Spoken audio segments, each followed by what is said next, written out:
Hello everyone and welcome back to the Common Sense Crypto channel. As with you always, this is Rich doing another video today on XRP. So I hope you're having a wonderful day today wherever you are in this great world. We're going to talk about XRP, and once again, this is the one-day chart. We're sitting here at $2.21.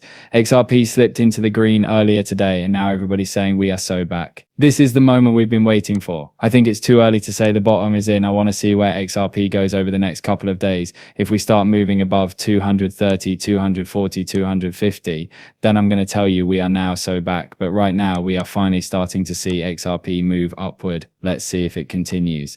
And we're up 2.5% today. Look at Bitcoin up. Not even 1 full percent, sitting above 92K now.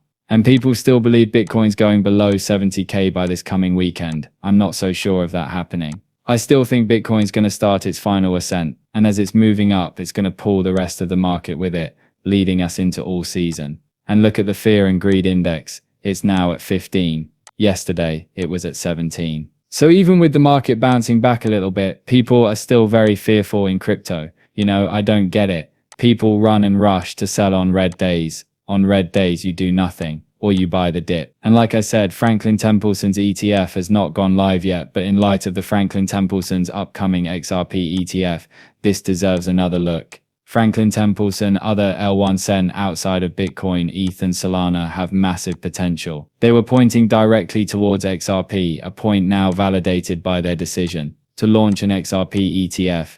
And she was telling us back, this is greatest distraction disruption. That is coming services. Take a listen, Sen.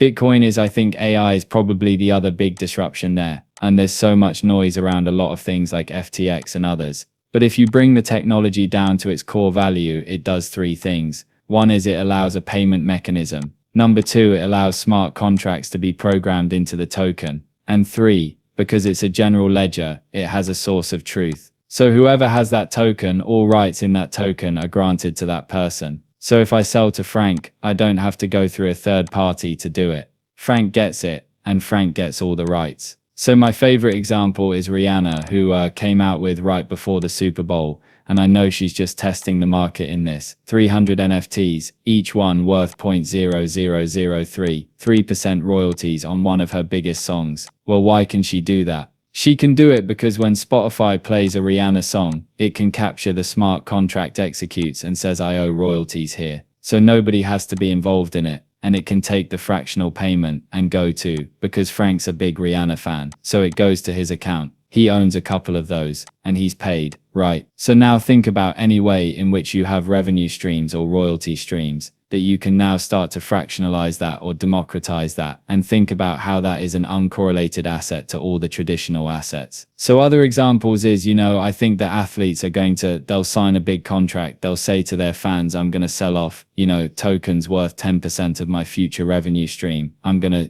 100,000 tokens, and boom, the fans are going to probably pay a premium for it. So it will be a way, if you think about it, it's just securitization done on steroids, and it's long time ago what XRP is all about, utility. Bitcoin, it's the same reason I are now looking past Bitcoin, 4.4 million XRP, Akuri now over 124.4 million H, and then he gives you a daily one fund inflow, 5, getting locked away for these ETFs coming out of circulation. And the Franklin Templeton ETF is set to go live on the 24th. It did not go live today. And if you're new to crypto, and even if you've been in crypto for a little while and you get frustrated on red days, do what Dave does. Take a listen. Now am I eligible for this? Because here comes the announcement. Last night. Oh, Monday, November 17th. If you want to look at what I did, here it is. I hope I'm not giving away nothing. I probably am. So I probably shouldn't show up. 638. But $500,000 of XRP. 637. But 400,000 of ETH. 637. But 750,000 of BTC. 636, but 500 more or reverse of XRP. So in total last night,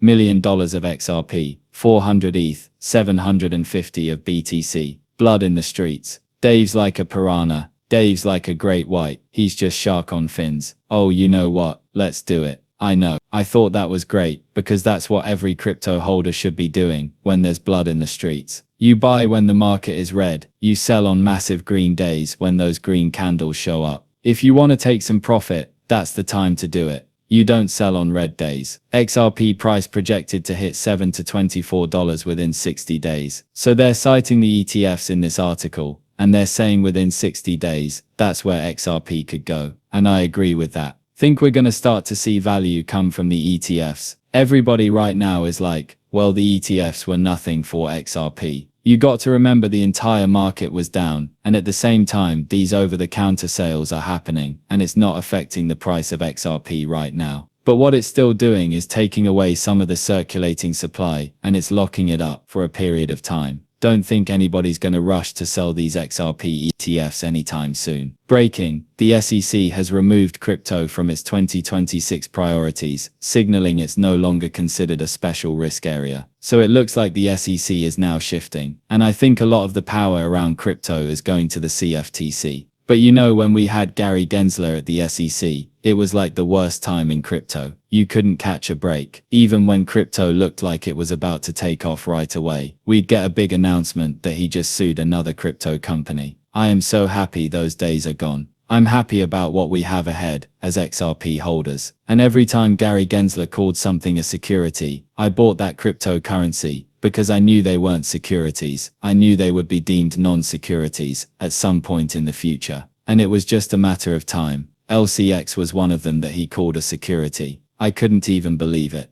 It's the most regulated exchange, and the cryptocurrency associated with LCX. Think it's going to be part of ISO as well. But it looks like we're not going to get that market structure bill before Thanksgiving. Take a listen. Hey everyone, Brian Armstrong, Coinbase CEO here. I'm in the halls of Congress back again, pushing for market structure legislation. We've seen a lot of progress since I was last here. We've now seen draft text shared by the Senate Ad Committee. Senate Banking is also working nights and weekends to get the next iteration of their text out. So we've got a good chance, I think, of a markup for this bill in December. Hopefully get it to the president's desk shortly thereafter. This would be a big milestone to get crypto unlocked with clear rules in the US, which would benefit all companies. But of course, Coinbase wants to be the top crypto company, so we're working hard on product in the meantime as well. And December 17th, we've got our product event, which you can tune in on the live stream to see everything we've been building in the second half of this year. Thanks all of you for continuing to show up and contact your representatives, and keep pushing for clear rules for crypto in the United States. We will keep doing our part here as well, to try to make it happen. Thanks. So it looks like it could hit the president's desk before Christmas, and let's hope it happens before the end of the year. If it doesn't, I expect it to happen at the beginning of next year. But the sooner the better, because that market structure bill benefits utility-driven cryptocurrencies. And this comes from Time Traveler. Everyone is different in the XRP world. 100 XRP will make few people millionaires. 1000 XRP will make all holders at least a millionaires. If XRP hits $1,000, $2,000 plus XRP would make it so that every person who held XRP at any time from the years 2012 to 2027 are multi-millionaires, with no need for it to go any higher for their life to change in any meaningful way. Folks, if XRP hits $100 to $500, which is absolutely guaranteed, we have the chance to reinvest, market and structure our lives in a way where we can live comfortably, all the way up to $1,000 to $73,000 plus. I don't know where they come up with some of these numbers, but I do believe XRP, at some point in the future, is going to hit 10K. It's got to move a lot of value. Tokenization is really going to open up the price movement for XRP. And right away, people would say, well, based on market cap in previous cycles, XRP will never break above $10.